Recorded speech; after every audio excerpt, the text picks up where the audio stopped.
माघ मास महात्म्य कथा 12वां अध्याय। इस अध्याय में आप सुनेंगे कांचन मालिनी गणिका का प्रयागराज में स्नान कर देव योनि प्राप्त कर स्वर्ग की अप्सरा बनना, देवराज इंद्र का गौतम ऋषि की पत्नी अहिल्या से छल करना, ऋषि पत्नी का इंद्र को शाप देना, शाप मुक्ति और प्रायश्चित के लिए इंद्र का अपने गुरु बृहस्पति की शरण में जाना, इंद्र का प्रयागराज में स्नान कर शाप मुक्त होना। श्री दत्तात्रेय जी बोले, एक समय कांचन मालिनी नाम की रूपवती अप्सरा प्रयागराज में माघ मास का स्नान कर कैलाश पर्वत को जा रही थी कि मार्ग में एक गुफा में बैठे हुए विशाल काया वाले भयानक आकृति वाले एक राक्षस ने उससे कहा, हे सुंदरी, तुम कौन हो, कहाँ से आई हो, तुम्हारे वस्त्र गीले क्यों हैं और आकाश मार्ग से तुम कहाँ जा रही हो? तुम्हारे गीले वस्त्रों से जल की केवल एक बूंद मेरे सिर पर गिर पड़ी, इससे ही मुझ कठोर हिंसक पापात्मा का मन दया से आर्द्र हो उठा है। इस जल की एक बूंद के प्रभाव का मैं वर्णन नहीं कर सकता हूँ, इसलिए तुम ही अपनी इस प्रभाव शक्ति को स्पष्ट करो। हे राजन, उस राक्षस के प्रश्नों को सुनकर दयालु स्वभाव की अप्सरा कांचन मालिनी ने कहा, हे राक्षस, मैं स्वर्ग की अप्सरा कांचन मालिनी हूँ। अपनी इच्छा के अनुसार रूप धारण करने की मुझमें शक्ति है। इस समय मैं प्रयागराज से लौट रही हूँ। मैंने गंगा जमुना के संगम के जल में स्नान किया है, इसी कारणवश मेरे वस्त्र गीले हैं। अब मैं कैलाश पर्वत पर जा रही हूँ, जहाँ शिवजी तथा पार्वती जी विराजमान हैं। मैं पार्वती जी की सखी हूँ। त्रिवेणी जल के प्रभाव से तुम्हारा हिंसक पापी मन बदला है। अब तुम त्रिवेणी जल के प्रभाव को ध्यानपूर्वक भक्तिभाव के साथ सुनो। हे राक्षस, पूर्व जन्म में मैं कलिंग के राजा की वेश्या थी। मैं अनिंद्य सौंदर्य और लावण्य से संपन्न थी। राजमहल की सारी युवतियों में मैं सबसे ज्यादा रूपवती थी। मैंने अपने वासनाचार से पूरे वैभव और ऐश्वर्य को प्राप्त कर लिया था। मुझे अपने सौभाग्य और ऐश्वर्य पर बड़ा ही गर्व था। सारे सुखों का भोग करते हुए मैंने अपने रूप के जादू से सारे नगरवासियों को सम्मोहित कर रखा था। अनेकों प्रतिष्ठित और संपन्न व्यक्ति अपना सब कुछ खोकर मेरे द्वारा निर्धन बनाए जा चुके थे। मैं हमेशा ही धर्म से विमुख बनी रही, लेकिन एक बार मेरे मन में न जाने किस दैवी प्रेरणा से ये विचार पैदा हुआ कि हे भगवान, मेरा उद्धार कैसे होगा? इतने पापों में लिप्त रहने से मुझे तो नरक की यातना ही भोगनी पड़ेगी। मुझे कभी भी सुख नहीं प्राप्त हो सकता है।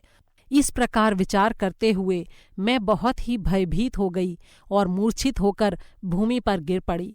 जब मुझे चेतना आई तो मैं वेदों के जानने वाले ज्ञानी राजपुरोहित के पास गई और हाथ जोड़कर मैंने उनसे निवेदन किया, हे वेद और शास्त्रों को जानने वाले धर्मात्मा राजपुरोहित जी, मैं अपना पूरा जीवन पापाचार में ही लिप्त रही हूँ और इस समय भी पाप के कीचड़ में फंसकर बेहद दुखी हो रही हूँ।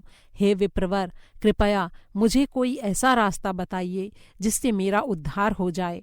तब वे सारे वेदों के ज्ञानी धर्मात्मा राजपुरोहित कृपालु होकर बोले, हे सुमुखी, तेरे सारे पापों को मैं जानता हूँ। तुझे उनका वर्णन करने की आवश्यकता नहीं है।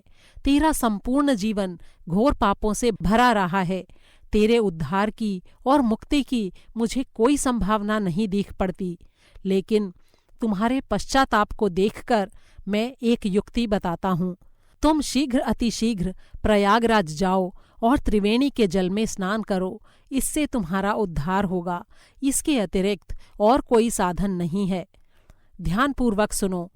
प्राचीन काल में एक बार महर्षि गौतम की पत्नी अहिल्या को देखकर इंद्र काम के वशीभूत होकर कामातुर हो गए। तब उन्होंने ऋषि का रूप धारण कर ऋषि पत्नी के साथ दुराचार किया। इंद्र का छल ज्ञात होते ही ऋषि पत्नी ने उन्हें शाप दे दिया। शाप से इंद्र का शरीर हजारों योनियों से आच्छादित होकर कुरूप हो गया। अपनी ऐसी दुर्गति देखकर इंद्र कामदेव की निंदा करने लगे और कहने लगे, ये दुष्ट संयम में बाधा डालकर बेचैन करता है तथा कभी भी वश में नहीं आता है। उधर स्वर्ग में इंद्र को न पाकर देवताओं ने बृहस्पति जी से पूछा, हे गुरुदेव, इंद्र का कोई पता नहीं है, इस समय वे कहाँ हैं और कहाँ गए हैं, कब तक लौटेंगे। तब बृहस्पति जी ने देवताओं से कहा, इंद्र अपने किए पाप का फल भोग रहे हैं। उन्होंने बिना विचारे जो पाप किया है, इस समय वे उसी के फल को भुगत रहे हैं। मुझे ज्ञात है कि वे इस समय कहाँ हैं। नीति और धर्म का त्याग करने वाले इंद्र की तरह ऐसे ही भयानक दुख भोगा करते हैं। इसके बाद बृहस्पति जी इंद्र के पास पहुँचे। तब इंद्र ने उनके चरण स्पर्श करके कहा, हे गुरुदेव, मेरी रक्षा कीजिए और मेरे पाप का कोई प्रायश्चित बताइए। तब बृहस्पति जी बोले, इंद्र, तुम्हारे पाप का प्रायश्चित यही है कि तुम मेरे साथ चलकर प्रयागराज में स्नान करो। इससे तुम पापों से मुक्त होकर अपने पहले वाले रूप को प्राप्त करोगे। गुरु के साथ इंद्र प्रयागराज गए। त्रिवेणी के पवित्र संगम जल में स्नान करके वे पाप मुक्त हो गए। इसके बाद बृहस्पति जी ने प्रसन्न होकर इंद्र को वर दिया, जिससे उनके शरीर पर ढके हजारों योनियों का हजारों नेत्रों में परिवर्तन हो गया। इंद्र प्रसन्न और पाप मुक्त होकर अमरावती लौट गए।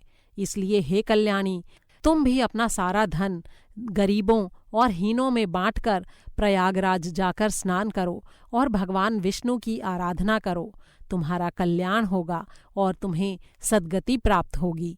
हे राक्षस, मैंने अपनी सारी संपत्ति उसी दिन गरीबों और अनाथों में बांट दी और अपना सर्वस्व त्याग कर मैं प्रयागराज आ गई।